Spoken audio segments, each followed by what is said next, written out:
Hello everyone, welcome to the channel JRF Gurukul. আজকে West Bengal SSC group ডির যে পরীক্ষা অলরেডি হয়ে গেছে তার বিষয়ে আমরা কথা বলতে চলেছি।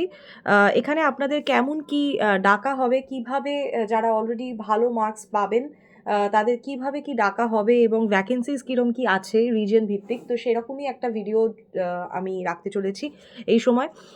দেখুন, according to clause 14.8, 2 candidates per vacancy for interview, মানে ধরে নিতে পারেন আপনারা যদি একটা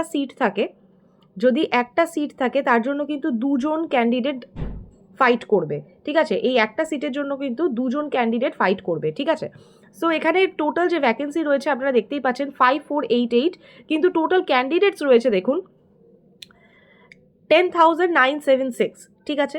মানে আপনারা ধরে নিতে পারেন যে ডাবলেরও বেশি কিন্তু ক্যান্ডিডেটস রয়েছে, আর ভ্যাকেন্সিস কিন্তু তার থেকে কম রয়েছে। সুতরাং একটা চেয়ারের জন্য আপনারা দুজন কিন্তু লড়বেন, ঠিক আছে? আচ্ছা, চলুন আমরা নেক্সট স্লাইডটায় চলে যাই। হ্যাঁ, নেক্সট স্লাইড অনুযায়ী দেখুন যে এই কীরকমভাবে ডিভিশনটা হবে। ডিভিশন কিন্তু হবে রিজিয়ন, ল্যাঙ্গুয়েজ এবং জেন্ডারের ভিত্তিতে। অবশ্যই রিজিয়ন, ল্যাঙ্গুয়েজ এবং জেন্ডারের ভিত্তিতে কিন্তু এই যে ডিভিশনটা বা ভ্যাকেন্সিস ডিভিশনটা হতে চলেছে। Candidates may take OMR carbon copy home, যেটা আগের ভিডিওতেও আমি বলেছিলাম যে পরীক্ষার শেষে আপনারা কোনটাকে চুজ করেছেন বা কোন অপশানটা আপনারা অপ্ট করেছেন সেটা কিন্তু আপনারা বাড়ি বসেও দেখতে পাবেন। তার জন্য কিন্তু আপনাদের পর্ষদের জন্য অপেক্ষা করতে হবে না যে পর্ষদ কবে দেবে ফাইনাল অ্যান্সার কী বা প্রভিশনাল অ্যান্সার কী, তারপর আমি জানতে পারবো যে আমি কি করলাম, যেটা ইউজিসি নেটের ক্ষেত্রে হয়ে থাকে। যে আমরা কিন্তু বাড়িতে কোনো রকম কি ওয়েমার নিয়ে আসি না, যেহেতু ওটা সম্পূর্ণভাবে কম্পিউটারে পরীক্ষাটা হয়, সিবিটি মোডে হয়।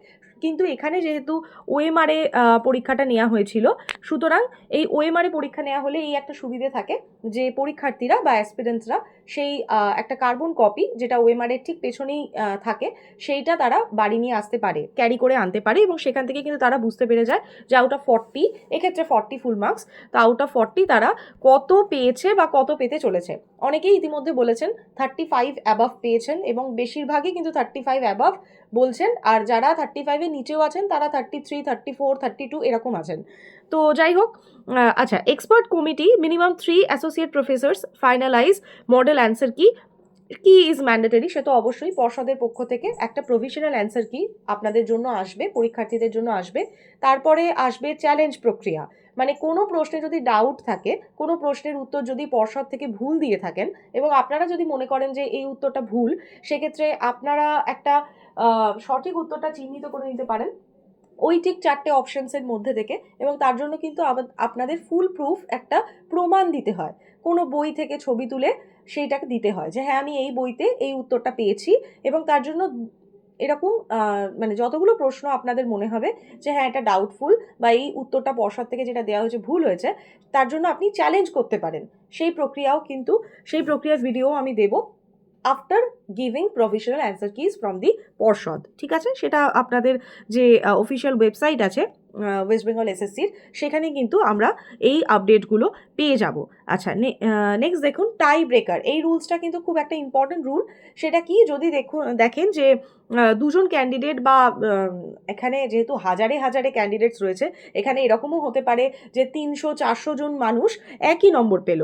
ধরুন 40-র মধ্যে 200 জন বা 250 জন 38ই পেলো, ঠিক আছে? তাহলে সেক্ষেত্রে কি হবে, বা 38ই যে পেতে হবে তার কোনো মানে নেই, 39ও হতে পারে বা 35ও হতে পারে, মোট কথা সেম নম্বর পেলো। সেক্ষেত্রে টাই ব্রেকিংটা হবে কি করে?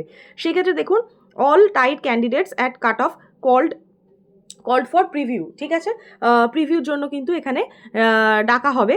আচ্ছা, তারপরে কি হবে, যে স্কোরটা ইকুয়াল, তাহলে হায়ার রিটার্ন মার্কসটা দেখতে হবে, ঠিক আছে? এখানে একটু স্পেলিং এরার আছে এই লেখাটায়, এটা কল্ড প্রিভিউ হবে আর কিছুই না।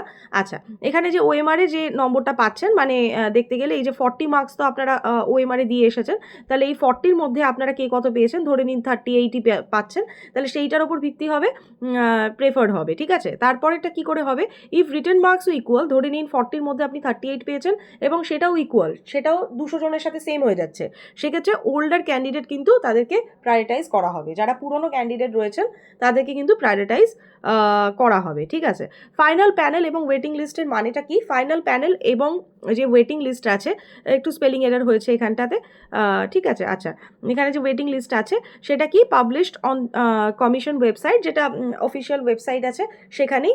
এবং ওয়েটিং লিস্টে কিন্তু কোনো গ্যারেন্টি দেওয়া হয় না যে ওয়েটিং লিস্টে কারোর নাম যদি থাকে সে চাকরিটা পাবেই, এরকম কোনো গ্যারেন্টি দেওয়া হয় না। এর মানে একটা কনসিডারেশন থাকে। হ্যাঁ, অবশ্যই পুরোপুরি কিন্তু আপনি 0% হয়ে যাচ্ছেন না, যা আর কোনো আশা নেই এরকম কিছু নয়। যেরকম কলেজে ভর্তির ক্ষেত্রেও অনেক ক্যান্ডিডেট থাকে যে ওয়েটিং লিস্টে থাকে এবং পরে হয়তো সপ্তাহখানেক পরে তাকে আবার ডাকা হয়, ঠিক সেম একই নিয়ম এখানেও। ওয়েটিং লিস্টে থাকা মানে যেরকম পুরো 0% চান্স নয়, সেটা কিন্তু নয়, একেবারেই নয়। আবার এরমও নয় যে আপনার চাকরিটা হয়ে গেছে ওয়েটিং লিস্টে থাকা মানে, সেটা নয়। আচ্ছা, তো এইভাবেই কিন্তু হতে চলেছে আপনাদের ওয়েস্ট বেঙ্গল এসএসসি গ্রুপ ডির পরীক্ষার পরের যে পদক্ষেপগুলো রয়েছে সেগুলো। ভিডিও যদি ভালো থাকে অবশ্যই লাইক করুন, কমেন্ট করুন, শেয়ার করুন, সাবস্ক্রাইব করুন চ্যানেলে নতুন হলে। আমি বিভিন্ন কম্পিটিটিভ এক্সামিনেশনস রিলেটেড ভিডিওস বানিয়ে থাকি, আপডেটস দিতে থাকি এবং পরীক্ষার প্রিপারেশনও করিয়ে দিই, চেষ্টা করি ভিডিওর মাধ্যমে, এবং সেটা কিন্তু সম্পূর্ণ ফ্রিতে করিয়ে থাকি, ঠিক আছে। আজকের ভিডিও এখানে অবধি। আমাদের টেলিগ্রাম গ্রুপ রয়েছে জেআরএফ গুরুকুল, আপনারা টেলিগ্রামে গিয়ে জেআরএফ গুরুকুল সার্চ করবেন এবং তাহলেই আমাদের টেলিগ্রাম গ্রুপটি আপনাদের সামনে চলে আসবে, আপনারা ওখানে অ্যাড হয়ে যাবেন, ঠিক আছে। আচ্ছা, আজকের ভিডিও এখানে অবধি, থ্যাংক ইউ।